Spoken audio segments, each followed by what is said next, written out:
हरे कृष्णा, राधे राधे। कैसे हैं आप सब लोग? उम्मीद करती हूँ आप सब बहुत अच्छे होंगे। आप सभी का फिर से स्वागत है मेरे एक नए ब्लॉग में। आज ब्लॉग की शुरुआत हो रही है बहुत आराम से और अभी टाइम हो रहा है 8:15-20 हो रहे होंगे।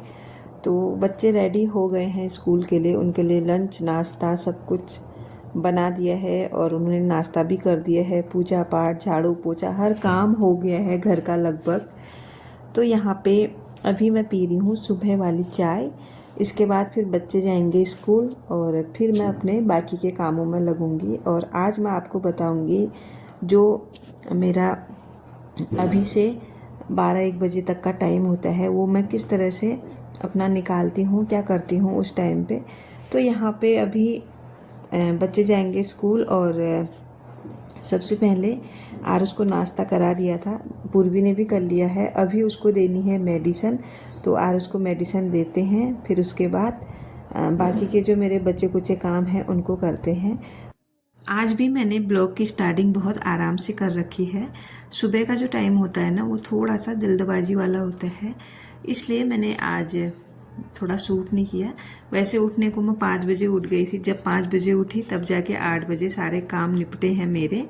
अभी थोड़े बहुत काम हैं, 1-2 काम, लेकिन वही है ना, मेरा जो टाइमिंग है काम करने का वो थोड़ा लेट हो जाता है। मैं कोई भी चीज़ ना बहुत अच्छे तरीके से करती हूँ, बहुत टाइम लगा के करती हूँ, इसलिए मेरा थोड़ा सा लेट हो ही जाता है।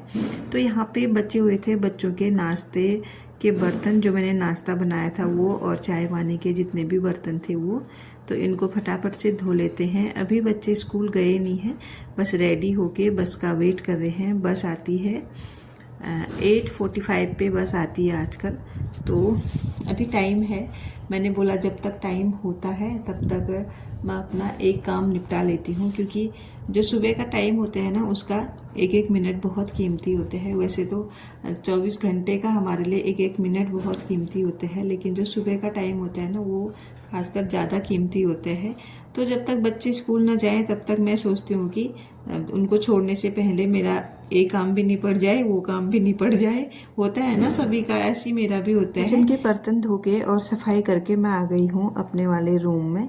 और यहाँ मैं ना इस वाली चेयर में जितने भी धोने वाले कपड़े होते हैं उनको इकट्ठा करके रख देती हूँ, ताकि बाद में आसानी हो। नहीं तो ऐसा होता है ना, कुछ कपड़े इधर फेंके हों कुछ उधर फेंके हों, तो इस चक्कर में होता क्या है कि कोई रह जाते हैं धोने, कुछ धुल जाते हैं कुछ रह जाते हैं। इसीलिए मैं जहाँ तहाँ से ढूंढ डांट के ना कपड़े यहीं पे रखती हूँ, ताकि मेरे लिए ना काम आसान हो जाए। और ये छोटी छोटी हैबिट्स होती हैं ना जो हमारे काम को आसान बना देती हैं। कभी कभार होता है कि कुछ ज़रूरी कपड़े होते हैं इस तरह से खो जाते हैं तो मिलते नहीं हैं, फिर जब हमको वो चाहिए होते हैं ना तब बहुत दिक्कत आ जाती है। तो इन छोटी छोटी आदतों को अपना कर ना हम अपने जीवन को, अपने दिनचर्या को ना सही बना सकते हैं, सही मायने में कहें तो। और यहाँ पे बच्चे चले गए हैं स्कूल और मैं इनको छोड़ के दूध लेने के बाद फिर से घर लौट के आ गई हूँ। और आज मुझे ना कुछ अलग से काम करने हैं जो कि मैंने कल से ही डिसाइड करके रखे थे, कल ही करने वाली थी, बट कल व्रत था, इतना टाइम भी नहीं मिला। और व्रत के दिन इतना कुछ करना भी सही नहीं है, हेल्थ पे भी ना असर पड़ता है उस चीज़ का। तो थोड़ा अपने आप का भी ख्याल रखना चाहिए। और वैसे भी ना आजकल पता नहीं मुझे हुआ क्या है, मेरा बहुत ज़्यादा वेट बढ़ रहा है, गले में दर्द हो रहा है, आवाज़ चेंज हो रही है। मुझे ऐसा लग रहा है कि कुछ तो बॉडी में चेंज हो रहा है, इतना ज़्यादा वेट मेरा क्यों मतलब बढ़ रहा है। और गले में दर्द, मुझे ऐसा लग रहा है कि मतलब कहीं मुझे थायराइड के सिम्टम तो नहीं हो रहे, थायराइड तो नहीं हो रहा है, इस तरह से मुझे लग रहा है। मुझे अपना चेकअप करा लेना चाहिए टाइम से। अभी देखती हूँ, थोड़ा आरुष पे अभी फोकस करती हूँ, उसके बाद फिर खुद पे ध्यान दूंगी। तो ये तो कराना ही है। आपको मेरी आवाज़ से भी लग रहा होगा, कभी कभार ना मेरी आवाज़ बहुत भारी भारी सी हो जाती है, मैं बोलने में भी ना इतनी ताकत सी लग जा रही है, मेरे बोलने में भी पता नहीं क्या हो रहा है ऐसा। तो मुझे ये सिम्टम इसलिए पता है ना, थायराइड के इस तरह के सिम्टम होते हैं करके, क्योंकि मेरी सासू माँ है ना उनको भी थायराइड है, वो बताती हैं कि इस तरह से थायराइड में होता है। तो तब जाके मुझे थोड़ा बहुत आइडिया है, मतलब अभी टेस्ट करके पता चलेगा कि हुआ क्या है। लेकिन कुछ दिन रुकने के बाद फिर मैं टेस्ट करूँगी। मुझे लग ही रहा है मुझे कुछ ना कुछ प्रॉब्लम हो रही है, वरना मेरा इतना वेट क्यों बढ़ रहा है और गले में दर्द, आवाज़ भारी, बहुत कुछ हो रहा है। तो यहाँ पे मैं आ गई हूँ अपने काम पे। जो मैंने पिछले टाइम पे ना 2-3 दिन पहले ये दरियाँ वगैरह धो रखी थी ना, ये बहुत अच्छे से सूख गई है। 3-4 दिन मैंने इनको धूप में सुखाया है, तब जाके अभी मैं इनको पैक कर रही हूँ। अब क्या है ना, हल्की फुल्की गर्मी पड़ने लग गई है और अब इनकी उतनी ज़रूरत रही नहीं, इसलिए आज मैं कुछ चीज़ें यहाँ पे क्लोज करके रख रही हूँ। 2 मैंने ये दरियाँ रखी हैं और उसके बाद फिर और भी कुछ चीज़ें हैं जिनको मैं समेट के बेड में रखूँगी। और क्या होता है ना, सर्दियों में बहुत सारी चीज़ें निकल आती हैं जिनकी हमें ज़रूरत भी होती है और बिना इनके सर्दियों में रह पाना भी थोड़ा मुश्किल है, क्योंकि जो घर होता है ना वो थोड़ा हमको वार्म रखना होता है, कोजी सा रखना होता है, इसलिए तो जिससे कि ठंड ना लगे इसके लिए हमने हीटर भी निकाला था। तो अभी क्या है कि हीटर की ज़रूरत अब नहीं है, क्योंकि अब गर्मी पड़ने लग गई है, तो इसको अब रखने की बारी आ गई है। तो यहाँ पे ना ये जो इसका स्टैंड था ये मेरे से खुल ही नहीं रहा था। फिर मैंने देखा यूट्यूब पे, क्योंकि यूट्यूब जिंदाबाद है, कुछ अगर ना आ रहा हो आप लोगों को तो सर्च करके, आजकल कुछ मुश्किल है ही नहीं कोई भी चीज़। तो यहाँ पे फिर मैंने इसको खोला और उसके बाद फिर इसको पैक किया। ये जब सेट किया था ना तो हस्बैंड ने किया था, इसीलिए मुझे नहीं पता था कि इसको कैसे सेट करना है, कैसे निकालना है। तो आप देख सकते हैं बहुत ज़्यादा गंदा ही हो रहा था, क्योंकि खुले में था ना 1-2 महीने से, इसलिए। तो इसको मैंने बहुत अच्छे तरीके से साफ़ सुथरा करके दोबारा से यहाँ पे पैक करके बेड में रख दूँगी। और जो 1-2 कंबल थे वो भी मैंने रखने थे, रख दिए हैं। बाकी के जितने भी फालतू के आइटम हैं जो बाहर पड़े रहते हैं ना, वो मैंने रख दी है, क्योंकि जिन चीज़ों का काम है ही नहीं ना, उनको खाली बाहर ऐसे जहाँ से मतलब जहाँ तहाँ फेंके रहना सही नहीं है। फिर चीज़ें ख़राब भी हो जाती हैं और अच्छी भी नहीं दिखती दिखने में ना, और हमारा घर भी ना पूरा मैसी सा लगता है। मतलब जो चीज़ें हमको अभी ज़रूरत है ही नहीं उनको हम रख सकते हैं आराम से कहीं पे ऑर्गेनाइज करके। आपके पास स्टोरेज होंगे या फिर कहीं भी आप अपनी सुविधा के अनुसार रख सकते हो। ये नहीं कि मेरा घर छोटा है, मैं अब कहाँ रखूँ, मेरे पास जगह ही नहीं है। मतलब सेट करने के लिए ना इंसान को ऑर्गेनाइजेशन आना चाहिए।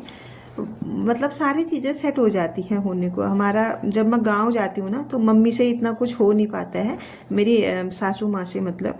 तो मैं घर जाती हूँ, सारा घर अच्छे से ऑर्गेनाइज करके क्लीन करके रखती हूँ। फिर मेरी सासू माँ मेरे से क्या कहती हैं पता है, यही चीज़ें ना मैंने भी रखी थी, पर जब मैंने रखी थी ना तब ऐसी नहीं लग रही थी, अभी तूने पता नहीं क्या ही कर दिया, अब सब कुछ अच्छा लग रहा है, सब कुछ दिखने में अच्छा लग रहा है। तो यही चीज़ें होती है ना, चीज़ें सबके पास वही होती हैं, जगह किसी के पास कम होती है, किसी के पास ज़्यादा होती है, लेकिन एक तरीका होता है चीज़ों को रखने का, चीज़ों को संभाल के रखने का। अगर हम अपनी चीज़ों को ना थोड़ा केयरफुली अच्छे से रखेंगे तो थोड़ा वो हमारे साथ लॉन्ग टाइम तक चलेंगे और हमें उनका जो है फ़ायदा भी हो जाएगा।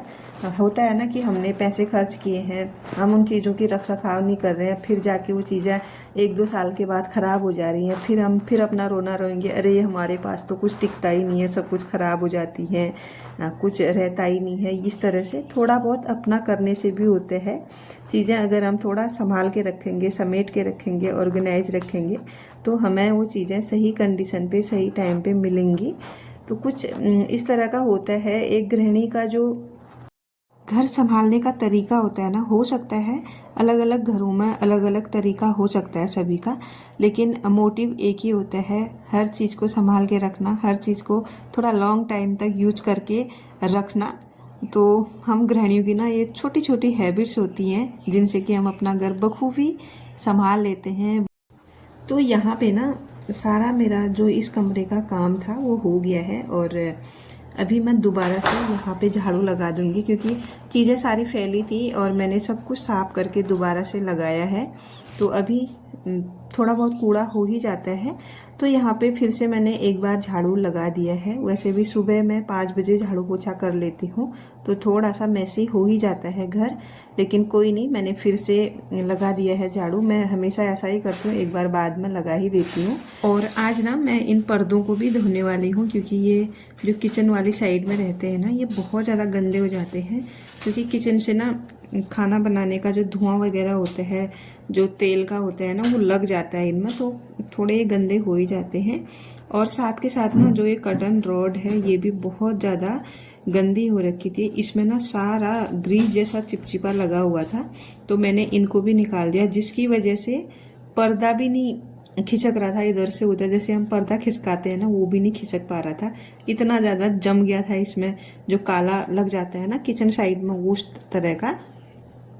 तो मैंने उनको भी निकाल दिया है और मैं उनको भी धोने वाली हूँ।